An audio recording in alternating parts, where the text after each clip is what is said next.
We've come here today to wait in line to try and buy Ada's 葱油饼. 葱油饼 are a cake-type delicacy consisting of dough stuffed with shallots and pig fat. These shallot-stuffed cakes are considered to be street food in China, rarely costing more than 10 yuan per piece. However, at Ada's, things are different. The store is open from 6 a.m. and up until 3 p.m. It will serve at most 5 cakes per customer, at the cost of 7 yuan apiece. Beyond 3 p.m., it will serve 2 cakes per customer until they have all been sold out. But there's more.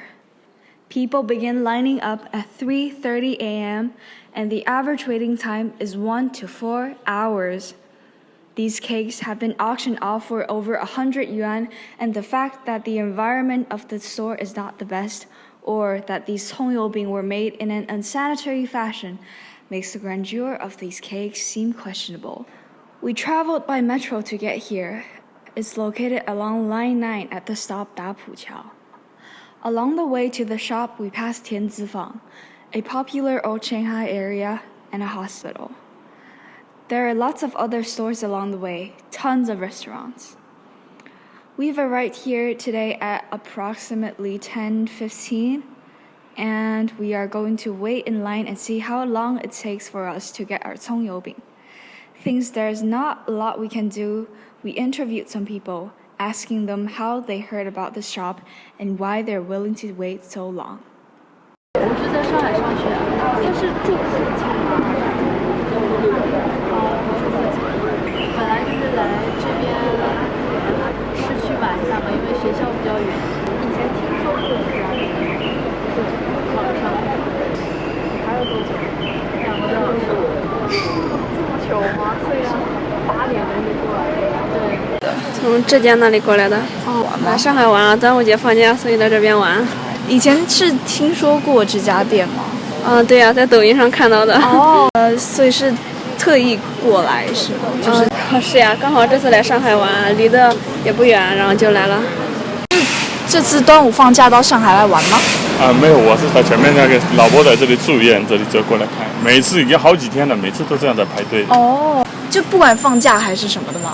晚上都有这么多的，真的吗？晚上7、8点也是有这么多的。早晨的嘛，我6点多钟、7点多钟就有这么多人排队了。哦，很多。早晨我那边几点了？第一趟那个地铁过来的时候，走到这里，最起码排到这边。第一趟地铁过来。也不知道这个东西味道到底好不好吃，我也不去看一看。等一下吃了就知道。蔡少峰老公，他过来排4个小时。4个小时。晚上我还觉得好像8点多钟的也有这样。上海。这是上海。我是总行的。哦。什么 ？BBC 纪录片上。哦，从 BBC 听说的。来过吗？这边？没有，这个好多次路过，人贼多。哦，都是第一次来。排了多久了？2个小时10分钟。从第2个开始。How did you hear about this place? Actually, just watching YouTube videos. Yes, yeah, there was some street food tours, I think on tours. They were talking about it, and yeah, it looked like it was worthwhile to come by and have a look. Why are you willing to wait this long? Just love good food, and from what I take. It's really not a traditional thing to queue. For us it is, like we're kind of okay with queuing, but I guess it doesn't really happen very often in China, so I don't know how good it's going to be, but looking forward to it. 喝多久？大概1圈头是吧？你为什么愿意来这么久？你觉得值得吗？还好吧。We also interviewed the shop owners who owned restaurants beside Ada's and found that the shop owners whose building Ada's directly attached to have never even tried the cakes. 认识隔壁那个老板吗？葱油饼老板，我认识。哦。那个隔壁老板是什么样子的人？背包包人呢？他会背人，他那个是个奇怪人，是吧？怎么奇怪法？生意做得很好。你看到那个是个奇怪人不噻？多奇怪！人家不是说卖餐点，而是看到这个奇怪人，以为是这个东西就好吃不得了吗？不是，天天的排队，每天就排到黑。排4个小时，3、4个小时，天天都排，生意好的不得了。其实那个不好吃，为什么四川那个肉夹饼好吃？那你觉得为什么他们还要排呢？因为网上到处都晓得他这个阿达呀、葱油饼啊，都想来试试啊，来看看告告是个什么样子的呀。The chef located in the restaurant beside Ada's, however, had much more to say. 想问一下，就是隔壁这个排这么多人，对你们生意有影响吗？那个肯定有影响。为什么？有什么影响？是好的影响还是坏的影响？那个人家排师傅，你把三个香料啊！哎，那你给南巴。是这个排队店多，我以为就是说他那么因为排很多人嘛，然后又排很久吃不到，所以不会来你家吃东西嘛。就是因为饿的话可能会去别的地方。肯定会吃的。所以是也有好的影响吧？是好的影响吧？也好的，也有不好的。那是你们先在这边的吗？还是他们先在？他是他的，我们有吃过隔壁家的东西吗？就是我没吃过，一个味道不行。这样每天生意好的话，一天能卖出去多少？我限量1天300个，到最后1人2个，2个。82年到现在。37。从1毛钱买到7块钱。一直都在这里开。那么在这里开改的。以前是在南昌路梦云路。为什么要改？人出名了嘛，把我请过来的，正规化的。有没有考虑把店开大一点？快点。你们是常见的这个网红。文化出名。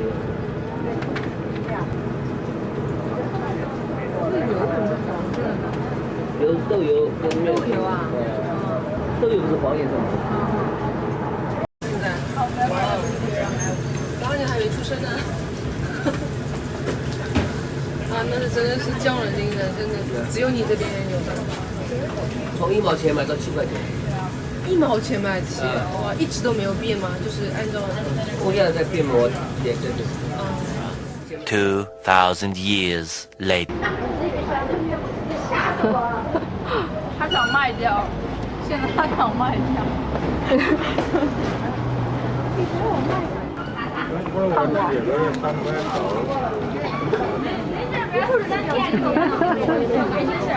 怎么样？没有特别的感觉吗？没有。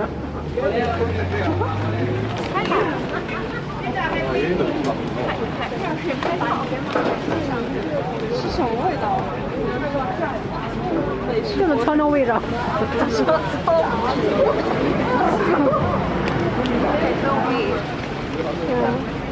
好，现在要吃。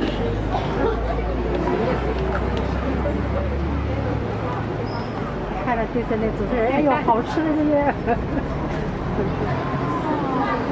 也是味，但是脆的有点硬。就是像你一吃你就吃不停不下来那样的感觉。中间有很多葱，而且没有肉。I can music. Shut up. 你自己饿吧，自己哈。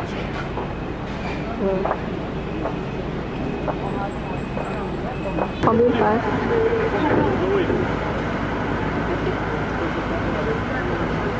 好可爱。Ada's cakes have an interesting history. He opened his shop in 1982 in an obscure little street and named it after himself, where it became the first Ada 葱油饼. He eventually relocated and occupied the shop where it still is today.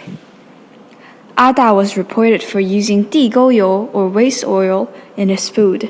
The truth of this claim is unknown, however, it negatively affected his reputation. This shop was eventually popularized by a BBC documentary where it became an internet sensation or 网红. However, with exposure came great scrutiny, and it was revealed that Ada did not have all the necessary legal documents to sell food and was forced to close down. Thankfully, with the help of the government, he reopened his shop. He first makes the dough early in the morning and sets it beside himself, breaking off pieces when he needs to make the cakes. He grabs a piece of dough and flattens it, then adds some soybean oil and an entire handful of scallions with a pinch of thick fat and rolls it up. It then sits there until there is a space on his pan for him to fry a batch. When he places them on the pan, it is interesting to note that he cooks them 10 at a time, with 10 being in the middle hottest place and 10 on the edges. He places the newest pancakes on the edges, and after he finishes serving the ready cakes, he moves them to the center. As they fry in the oil, he carefully rearranges them according to how cooked they are so they can all be cooked evenly. He also presses down on them, which gives them a denser texture. When they are just about done frying in the oil, he places them beneath the pan and roasts them in the fire basin for a period of time. Only when they're done roasting does he serve them to the customers. However, there is still Ada's health to consider. At only 60, his back is hunched, and how long he can carry on with this work, 300 cakes a day, is unknown. His son is passionate about advertising and is unwilling to carry on his father's legacy. Many people have come to Ada wanting to become his apprentice, yet he rejected them all, believing that they do not want to carry on his legacy, but start their own. As of today, there is still no official heir to Ada葱油饼.